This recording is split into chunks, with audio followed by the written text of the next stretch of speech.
Hi, this is Ashley Norris, and here's my presentation for my classroom environment and comparing that to some other classrooms and other ideas. So here is mine. So as you can see, I set mine up into rows, at least for lecture and concept time, that are facing the front of the board. So just to defend why I do this, it does make for better arrangement when I need to minimize distractions. In chemistry, we're learning some different, more complicated processes sometimes and working through sample problems. So I feel that this is a good way to help minimize any sort of distractions that they might otherwise have during class time. It also creates some consistency for exam time. Chemistry tests can be nerve-wracking enough as it is, so I believe having that more consistency in the environment that they're in helps lessen that stress. Now, something I also do during exam times, although we have these rows all put together, I do play music for them just like I do when we're doing work time. So hopefully that eases their angst a little bit. Now, students get to choose where they want to sit when we do work time. So although I have nice clean rows during lecture and concept times, when it's time for them to work on sample problems or whatever project that they're working on at the time, students move their desks together to work in groups. So they get to choose where they're sitting there. And so as Crouch said in her article, when students are seated together and this classroom arrangement that promotes collaboration on projects. I have seen that, and the kids really seem to enjoy that. Of course, when we're done, we move our desks back, and I like that flexibility that we get. So the picture I have up there also that you can see is one of the projects that my students worked on last semester, actually. So they get to display their work even in a chemistry classroom. We got to display that on a really large wall for the school to see, and that was something that they enjoyed and I really enjoyed as well. So lab days is something else. We have a little bit different setting when we do lab days. So students go to their lab tables, and of course I kind of implement a more strict guidelines with that because students need to respect that area and not have so much relaxed feel for that part of the room anyways, just because of what we're doing in lab, although fun can be potentially dangerous if it's not respected. So here's just a demonstration that I've done for them in the past. And this is just lighting some methane bubbles, and I eventually let the kids do that on their own too, which they really enjoyed. So here's a setup of some other science rooms in my school.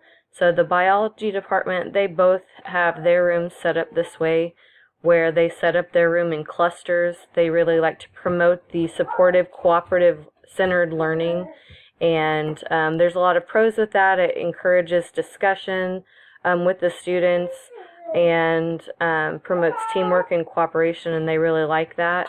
However, the cons here is there's going to be an increase in noise level and distractions and off-task behavior if students are left to their own devices. So our physics teacher has his set up a little bit differently given the furniture that's in the room. So this is also a cooperative learning environment with these lab tables. Now there's plenty of room to do demonstrations, and they has them arranged to see the board. But also there could be those potential distractions too when kids are working in groups. Okay, so some other ideas that I've done research on, that there's so many to choose from, and some that I might be willing to use in the future even. I've done some of these for different activities, but so there's the horseshoe shape that has some different pros and cons with it. It's easier to interact with the entire class and encourages discussion, but it can also be overwhelming for shy students. And I find in the chemistry classroom I have quite a few gifted kids that prefer to be working on their own. So it might be something worth trying.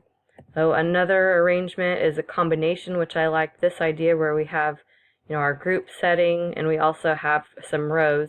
And I see that a lot in my classroom as well, where I'll have some kids that prefer to work in groups, but I have kids that want to work individually too, and that's okay. And then there's also this runway setup, which isn't a bad idea too. I've done this when we've done review games, when we've had teams up against each other, but not for, a full class. Or this stadium setup too looked interesting as well. So I'm not sure what the pros and cons are of that, other than just making sure kids that want to work in groups will be lined up together.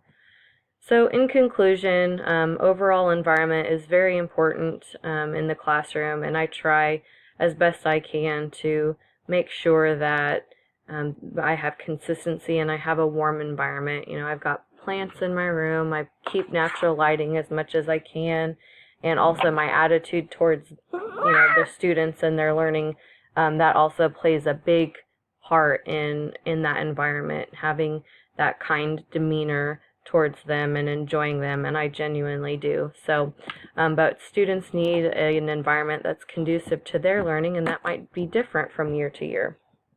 So here's a look at my references. So effective classroom seating arrangements, May 2015, and Crouch, 3 ways to upgrade your classroom arrangement, from August 2016. Thanks for watching. Hope you have a great weekend. Bye.